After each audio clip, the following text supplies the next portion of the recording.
Hey, everyone, and welcome to the Knoxville Business Show. I'm Jason Deel here in Clinton, Tennessee, and with me, I've got my one and only brother, Scott Deel. Scott, how are you this morning? I'm doing great. How are you, Jason? Oh, man, I am living the dream. Had a late night working last night. Me and Ryan, we were out in Farragut, Tennessee, working until, I don't know, probably about midnight, working on a house, trying to get it ready for auction. But enough about me. So I obviously know about you. I've known you my whole life, believe it or not. I've known you your whole life. Well, tell everybody else about Scott and kind of how you ended up where you're at now, and maybe just, I don't know, spend a few minutes and just tell us a little bit about Okay. you. Yeah, sure. Well, back in 1972 is when I was born, so that puts me older than I like to admit. But yeah, went to college, got right out of college, and kind of deciding on what to do, as we all are.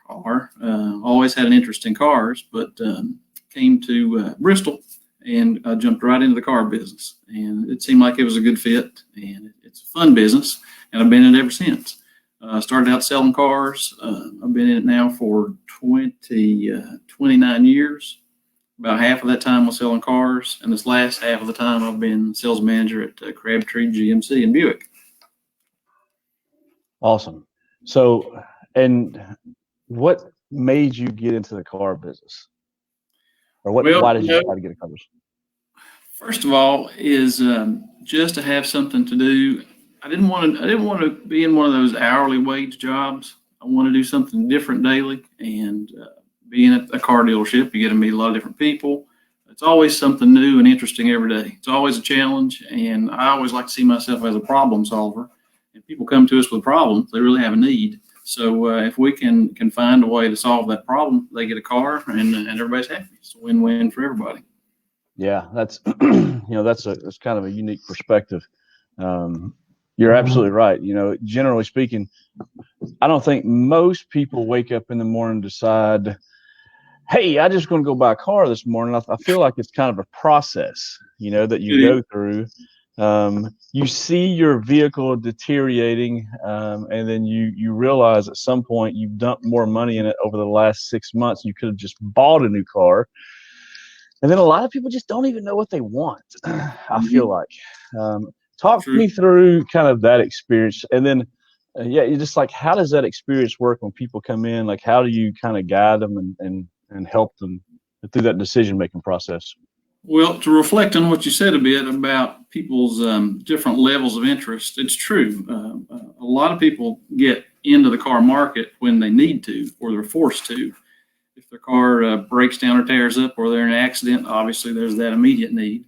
Some folks are on a trade cycle every 3 or 4 years, and they know when that's getting close, they just look into trading at that point in time.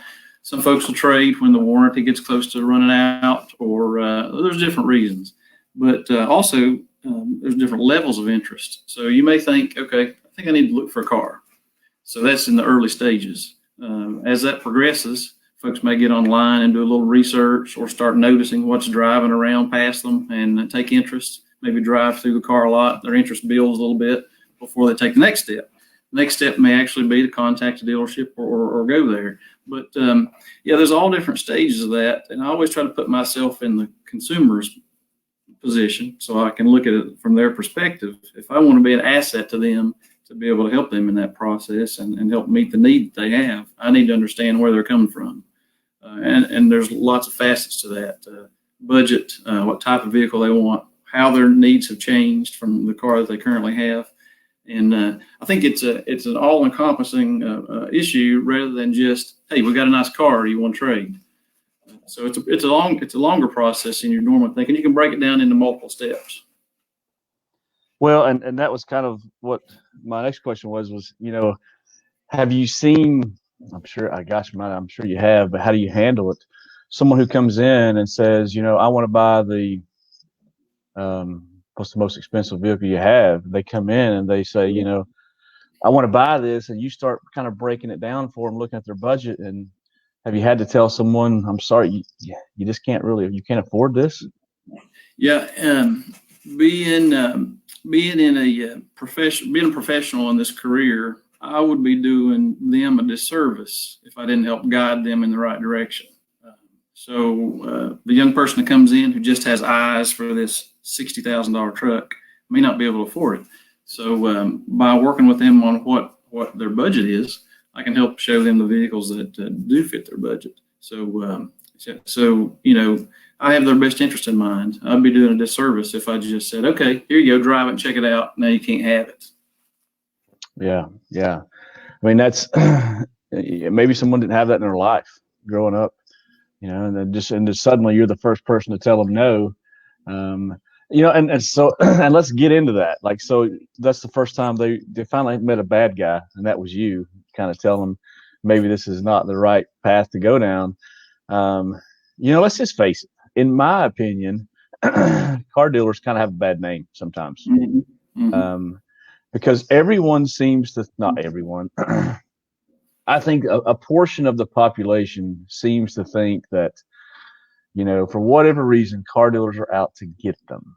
Mm-hmm. Why is that, number one? And number two, what do you do to kind of combat that with understanding that could be the point of view when people walk into the dealership? They're already on the defense. They already think that Scott's out to get them. So kind of how does that process work? Because I know it's got to be an interesting process. Well, that's a good point that you hit upon about the overall perception that the auto industry has. And I would agree. Generally speaking, most folks think, okay, at this time I need to look for a vehicle, but I really don't want to do this. And they'll keep putting it off because of the fear of having to deal with the unknown. And the unknown may just be the process itself or the person that they're dealing with at the dealership. But I think a lot of that comes from gimmicky advertising, and you see that lots of times when it's not clear and you can't understand it. And we all seen these ads where they almost double talk you, or they tell you things that sound too good to be true, or they're not clear about what incentives can be combined with what things. So someone may actually go to a dealership after seeing an ad and it doesn't work out like they thought. Then what happens at that point in time? You have no credibility at all. And so what we try to do here, and what I specifically try to do, is not go with any gimmicks, but to show the customers that we are on their side and we're here to help. And being in their position as to how they're thinking. If you're not putting yourself in their shoes, then you won't really know how to help them. Yeah, that's really cool, because I've always thought that, oh, there you go, Scott. Your old Jed says hi to you. I think he's watching from Knoxville there. That's kind of always an interesting. You and I had an opportunity, gosh, I guess 9 or 10 years ago, when I was the recruiting commander for Knoxville, and we had a unique opportunity. I feel like we spoke about every day or every other day about marketing and about how the things that we were doing, bringing young men and women in the Army, and talking about that process, the trust that the family had to have was so very similar to buying a vehicle, even though that sounds kind of weird, when you've got, a mom and a dad entrusting you to send their son or daughter into the Army versus buying a vehicle. It's still some of the same emotions. And I would imagine many times it's an emotional event. For me, I think I bought every single vehicle in my life off of you. I'm sure I've got burned on every single time, but no, it's been, for me, it's been a kind of a fluid experience. And, I feel like transparency now is ever so important. And I feel like we have, and correct me if I'm wrong, but we probably have a more knowledgeable base of buyers in the car market than ever before. Is that kind of an accurate statement? Yeah, I would agree with that. Now with easy access online to manufacturers' websites, dealerships' websites, and it's easy to compare dealer to dealer, manufacturer to manufacturer. So consumers are more educated now, and that's a good thing. Maybe it's not a good thing for the guy who would want to manipulate figures or try to pull something over on you, but I would think it's a good thing that folks can be more educated in that process before they even arrive or even make contact with the dealer for the first time. Yeah. Yeah, it's just always a really interesting process. And, in the auction industry, which is obviously what I'm in, it's the same. We're selling thousands of items, and we have a very intelligent customer base of being able to pull up the item that we're selling and cross-reference with other, auctions sold items, et cetera. So I think we're just a much more intelligent society because transparency, because the prices are posted just about everywhere. So, I'd like to talk a little bit about how COVID-19 and we were just cruising right along, the United States of America, the world for that matter, back in early mid-February. And I feel like we all kind of took everything for granted. And I feel like for the first time in our society, other people have got to experience almost what a combat deployment was like, where, you just didn't have freedom of maneuver. You couldn't just simply go down to the gas station without thinking about it first and the precautions that you needed to take. And for me, I'm kind of comfortable, quite frankly, because for 5 years and 6 deployments, I had to do that. But, we were all kind of comfortable. And I'm assuming you guys were as well there at Crabtree. And then suddenly this hit. And, you and I have been speaking at least once a week and talking about kind of changes. And I think I talked to you 2 or 3 nights ago, and you were telling me kind of the current situation. So, yeah. So how has it affected, the environment there, number one, and number two, just kind of talk a little bit about that. Well, as you mentioned, COVID-19 has been a hard hit to the economy here at home and abroad as well, because we truly are in a global economy. It seems like many different industries have been affected drastically, and the auto industry is no exclusion to that. Yeah, it's been difficult. We were very optimistic at the beginning of March and into February because we were just coming out of the slow part of the year for us. Of course, you remember the weather's been terrible with all the rain that we've had, and buying automobiles sometimes can be impacted by that as well. Lengthy days of rain and overcast, it kind of dampens the mood. And buying a car is more than just making sense numerically or economically, but it also is an emotional decision. So getting ready to go into spring, everything's looking up, sun's out, we're turning vehicles, everybody's happy, and then all of a sudden this hits. And it has impacted us a lot.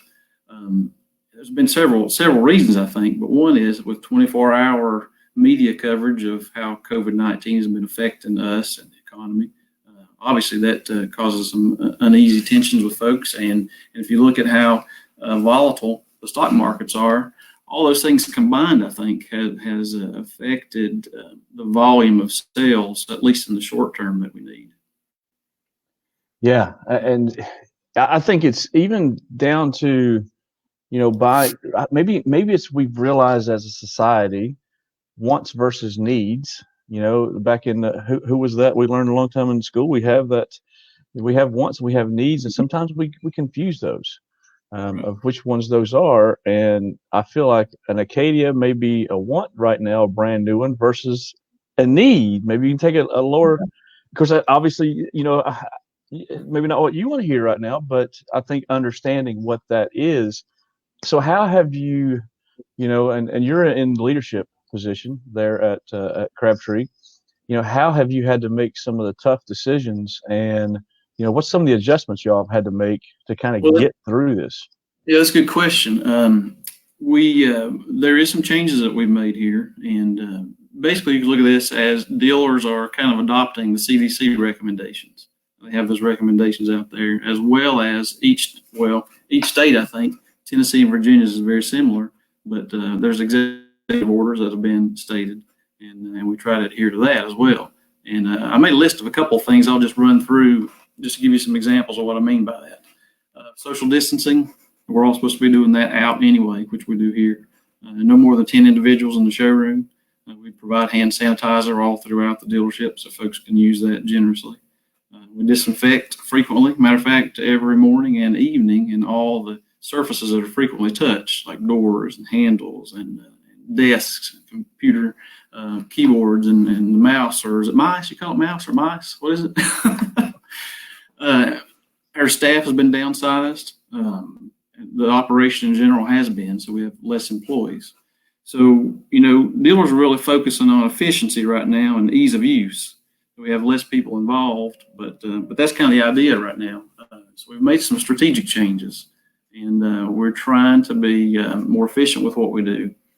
And it's understandable from a consumer's perspective that a transaction sometimes at an auto dealership takes a lengthy amount of time. And if you look at that interaction, that person-to-person interaction can last a long time. So we've tried to reduce that to where we can do pickups, drop-offs. You really don't even have to show up to buy a car if you don't want. And that's where I would recommend contacting your dealership by email or phone call, because we also have less employees. So you want to make sure someone's here that can help you. But a lot of things can be done outside the dealership itself, and to be much more efficient when you actually are here. Yeah, I mean, think about that. Like, did you ever think you would do like a virtual showing of a vehicle? Or, there's so many different techniques that you can use to ensure that you're keeping up with this, in staying in compliance with the CDC guidance. You're exactly right. And Facebook Live has worked great. So we can just hold the phone up, walk around, do a little walk around presentation. Folks can show up, keys can be in the car, very minimal person-to-person contact if need be. Yeah, and we've kind of implemented something very similar to that. We just had an auction that closed out that had 650 items. It's a 3,000 plus square foot home. We had 160 people who won items. And by the way, they had 3 days to come get their items. So as you can imagine what a nightmare that is to ensure that we're complying with CDC's guidance and the governor's guidance. So, keeping that distance apart, like we don't even allow more than one family out of their vehicle at a time. Right. So it is, as a company, we've had, instead of having 3 people pick up, now we have 5. So it's just, yeah, it's wild. So we got a question coming in here. It says, do you think that you'll continue using these new techniques after the all clear? I think it's hard to say what will extend in the long term versus the short term, because the reason I say that is because some folks are more attentive to it than others. Some folks just kind of want to look at it as a traditional shopping experience, and at that point in time, we just wouldn't ride with customers. They can test drive on their own. But other folks want to have, as we spoke, the minimal person-to-person contact. So I think it all boils down to the individual, and we want to be as accommodating as possible. So I think some of this will change the way that not just the auto industry operates, but especially restaurants and other industries. Yeah. Oh, yeah, for real. So I was on a podcast 2 days ago. It was a national podcast, and the host asked me, so I'm going to ask you. I thought it was a pretty interesting question. So Scott, do you think that we as a society, as Americans, we have changed the way that we think and the things that we do forever because of COVID-19?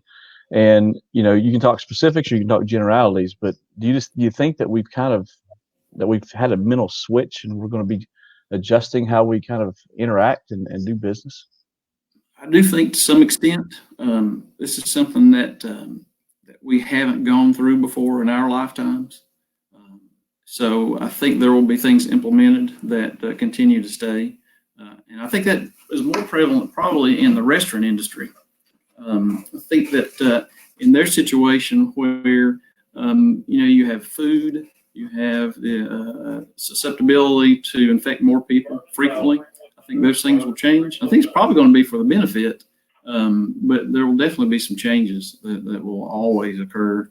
And I think probably just the practice of keeping things cleaner than we have in the past, especially those frequently touched surfaces.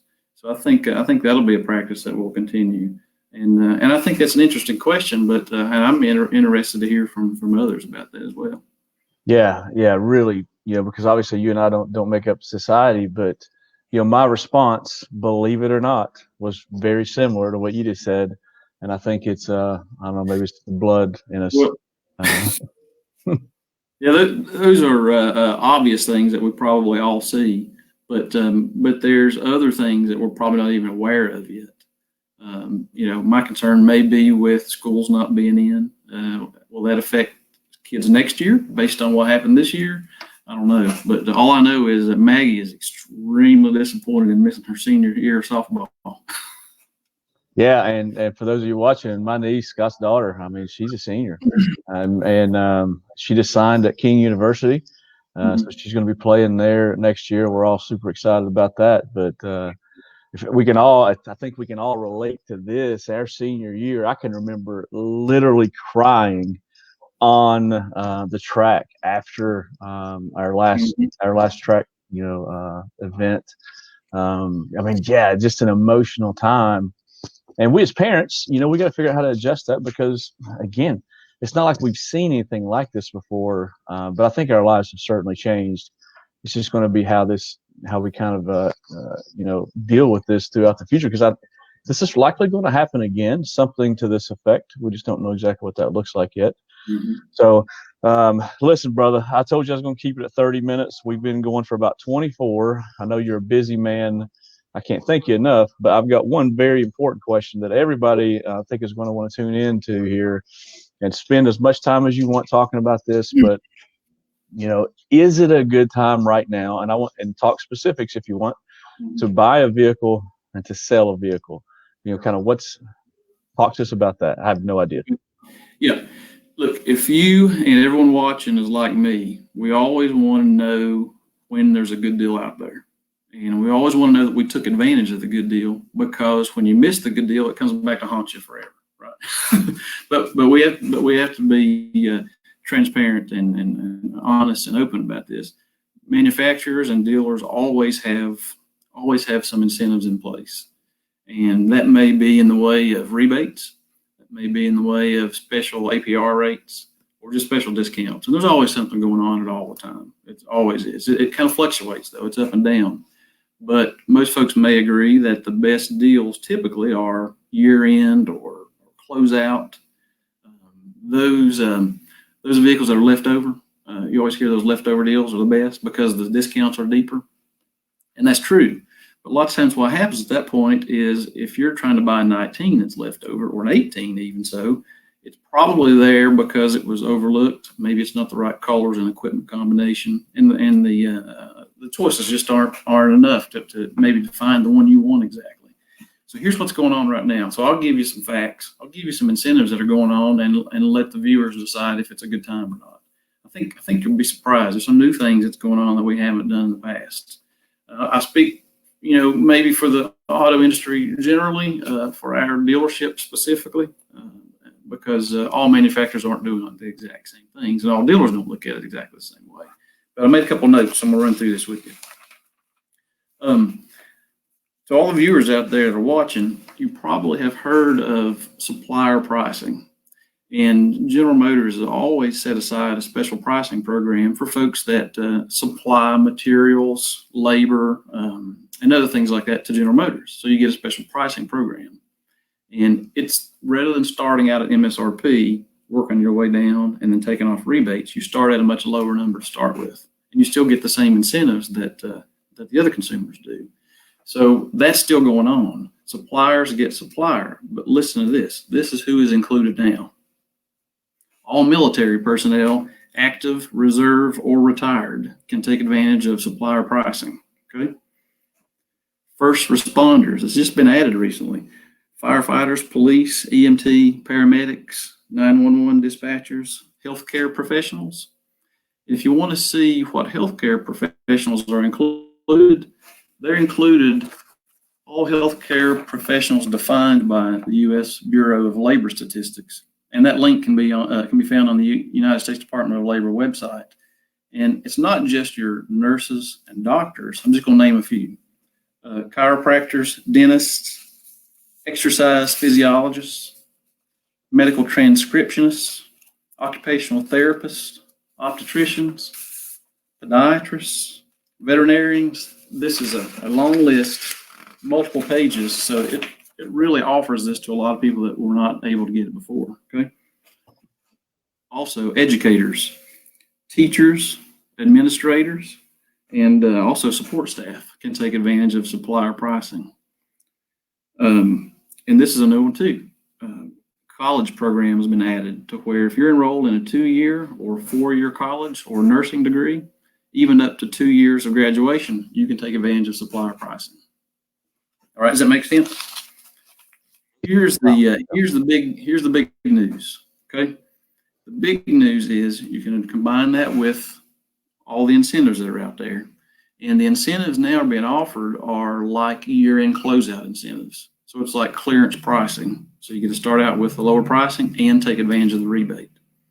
Now, for some folks who will keep one for a long time and have a longer trading cycle, listen to this now. You can get 0% for 84 months. What? Yeah, unless you've been watching some TV lately and have heard this, that's probably the first time you've heard it. 0 for 84 months. Now, you don't have to go with 84 months. It's up to 84 months. So you may just want to do it for 60 months or 72.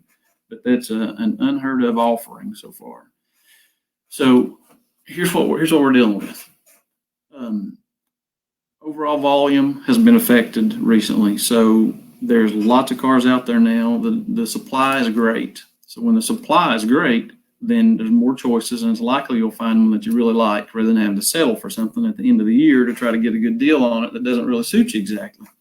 And you can also take advantage of huge rebates or the 0 for 84. So it's really some things we have not had before. So this is the time to take advantage of that deal that that you wish you had taken advantage of later on. I know it's probably not on everyone's top priority list to trade cars right now, but really it's a time you really need to consider it. That's incredible. I mean, wow. Kudos to GMC and to your dealership there for rolling out those. That is so. I mean, that says a lot, I think, about the industry to offer those incentives to the people who's on the front line right now. Quite frankly, General Motors has been really conscious, and we read this when we were in school in their history books. They actually built tanks back during the war, and rather than sitting on their buttocks when they weren't producing cars, they did that. So now what they're doing is offering some great deals, and they're actually making 50,000 face masks a day, and they've contracted to make 30,000 respirators. So while those lines are down and not producing vehicles, they're working on that too. So. Awesome. We're in the greatest country ever known to man. Mm-hmm. Yeah. Now, if you've got a couple other minutes, I may just mention about used cars as well. Those are incentives available on new, but specifically speaking for used vehicles, inventories are high for those as well. And the way used vehicles work, it's like anything else in the country. It's supply and demand. And the more supply there is, then generally you can get a better buy on it. Prices have dropped, and to reflect back to what we were talking about, transparency and being as concise and easy to use and efficient as we can, we've got everything priced clearly on the windshield too. Most dealers are doing the same thing. So you can get on their website, go to manufacturers' websites, go to dealers' websites, and look at that updated latest market price on used vehicles too. So it's a good time to take advantage of one of those. Wow. Mm-hmm. Well, it sounds to me like I think the answer is clear, but ultimately at the end of the day, you got to make the best decision for your family if it's time to buy a vehicle. But great information. So Scott, if we have viewers in the Southwest Virginia, East Tennessee area, and they are interested in buying a vehicle, how can they get up with you? Well, it's easy to get up with us. You can go to our website, crabtreegmc.com. So you can do that. Phone numbers are listed there. You can access our Facebook page. Just search for Crabtree GMC.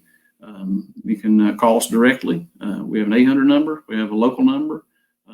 If we need to give those out, we're going to do that too. But the easiest access for lots of information at your fingertips is to visit the website, crabtreegmc.com.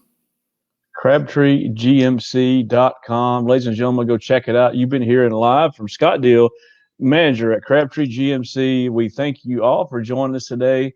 Brother, I love you. Appreciate you having me here. Absolutely. We appreciate you, and we'll talk to you soon. Thanks for watching the Knoxville Business Show.